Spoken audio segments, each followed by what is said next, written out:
Howdy folks, welcome back. Today I'm going to be replacing my brake lines because in the last video you guys saw, I said I should replace them because I put some blocks in here. So in other words, this brake line is super tight, and the moment I go off-roading, it's going to pop off and I'm going to lose my brakes. So I got this from Rough Country. It's a 4 to 6 inch lift brake line, metal. Comes with a whole bunch of goodies, well, attachments on the side, not necessarily goodies.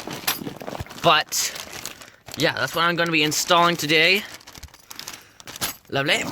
Now, what we're going to have to do first is disconnect these two lines here, and then we can take it off the thingy by taking that bolt off. We're going to have to remove everything, as well as the top one up there.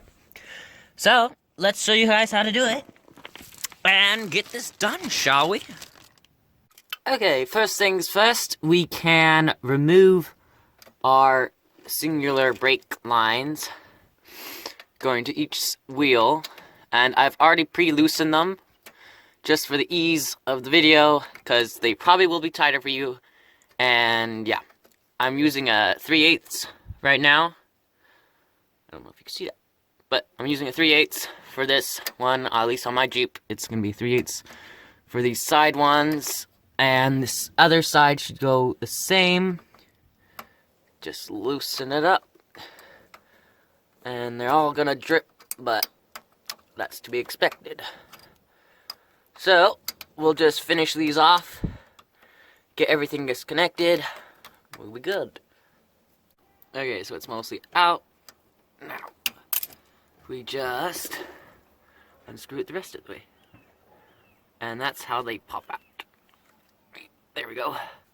Ta-da! So it's exactly the same way on the other side. And then we can move on to the top bolt here.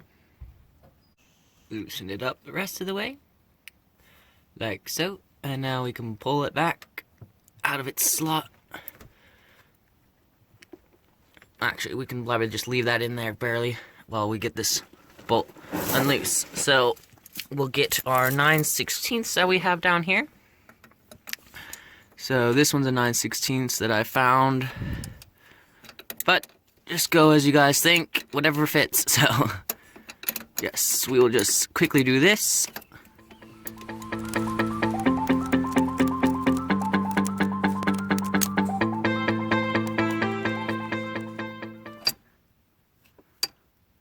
There we go, all is connected. And now this thing should be floppy. There we go, and we have our giant hole there.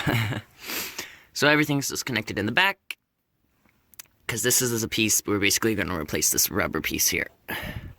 And then all the way up here, there is this part. So you can take a pair of pliers up here, and there's going to be this little bracket piece. So close that you can grab. There we go. So that basically just tightens it and holds it into place. And then I already pre-loosened it. 3/8 on this side, and then a 5/8 on this side. Wait, yeah. 3/8, yeah. 3/8 and then 5/8.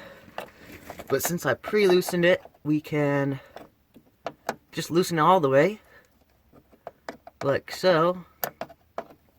You just might have to have something originally right here just to hold it in place. And mine were actually pretty tight, because when somebody kind of halfway painted under here, it basically glued it into place. So I had to do a little bit of pounding to get that bracket out, and then it was fairly tight for these hydraulics. But of course you don't necessarily want them leaking when you do stuff, so yeah. Okay, got that one disconnected. Cool beans. And now that just pulls out. So, let's see if we can get it off the rest of the way. Boom! There we go. That is the piece we're going to be replacing. So let's go compare it to the metal one that we got from Rough Country. So here on the ground we have our stock one that we originally pulled out. And then here is the rough country one. And as you can see, it's almost double as long. Maybe not double, but pretty big and fair distance actually. So it's pretty big. So I'm pretty sure this should work for any lift that you have usually, unless it's like a monster.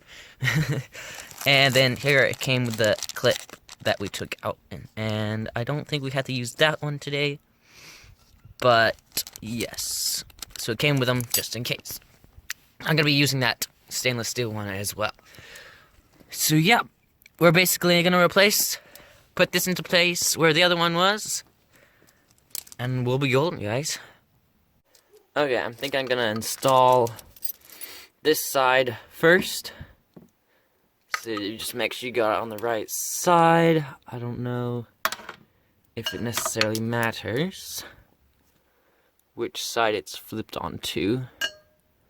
I would assume not. But just in case, we're just gonna slip it on here. Should fit. If not, you have to return it. And then we're gonna put it in its hole, original hole back up here. And spin it around. Actually, I might want to spin it the opposite way just a little bit so the tension in this line goes back to normal once everything is done. Okay, now we'll put it back into place. Now hopefully it wants to go in by itself. There we go.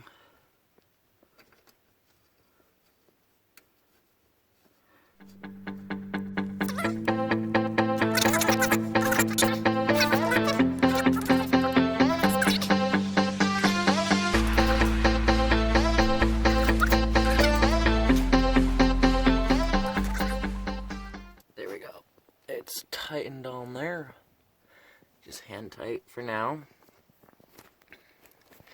And now we can put our things into place. Our brake lines. We may have to bend them slightly to get them where they were originally, because this is a smaller little bracket here. So, yeah, other than that, we're just gonna push it in there, seat it up against it, and tighten it. So, I'm gonna quickly do that for you guys just so I don't waste your time, because you already know how to do that, and go from there.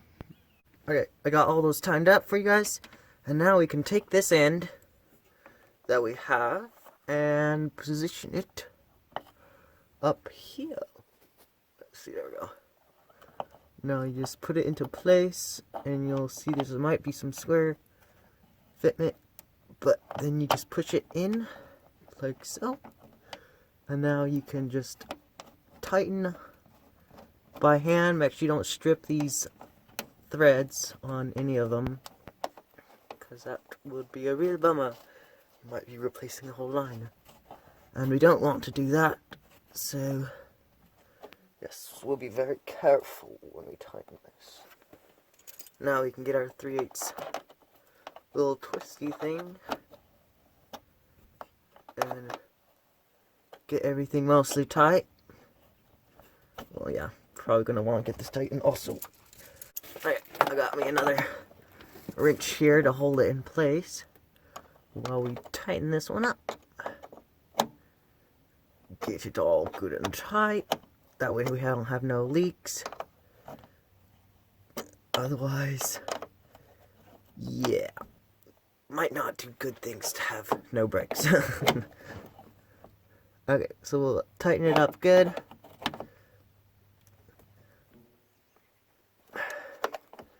Make sure it's snug but not too tight, and don't strip it.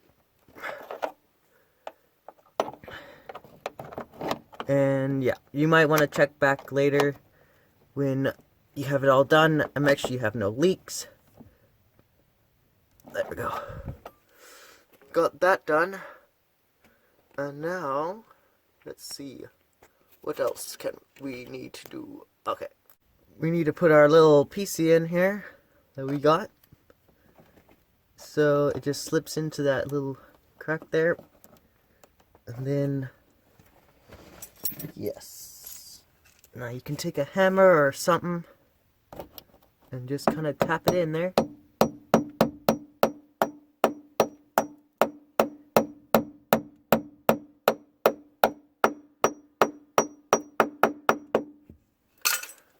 And there you have it. That's nice and snug and it ain't going nowhere.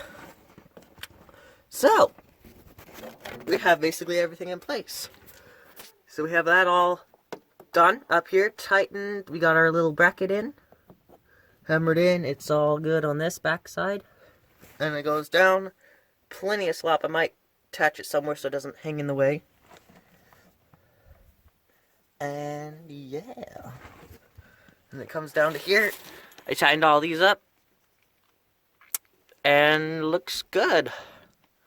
So, now I won't have the problem of it breaking on me if I ever go over a bump. I got plenty of travel with that brake line. So far I'm happy with it. So the only thing left to do is to bleed the brakes. But that's going to be a separate video for a separate time. I don't know if I'm going to do it. But you gotta make sure you bleed the brakes. Otherwise, you're gonna have all this air in this fresh tube and all the stuff leaked out, and you won't have any brakes. And it's gonna be really bad. So, you're gonna wanna make sure you bleed it. I'm not gonna film that part. So, but that's pretty much the installation of the brake line. That's all you need to know on how to do it. Simple and easy. An awesome little ordeal. Yep, my assortment of tools too.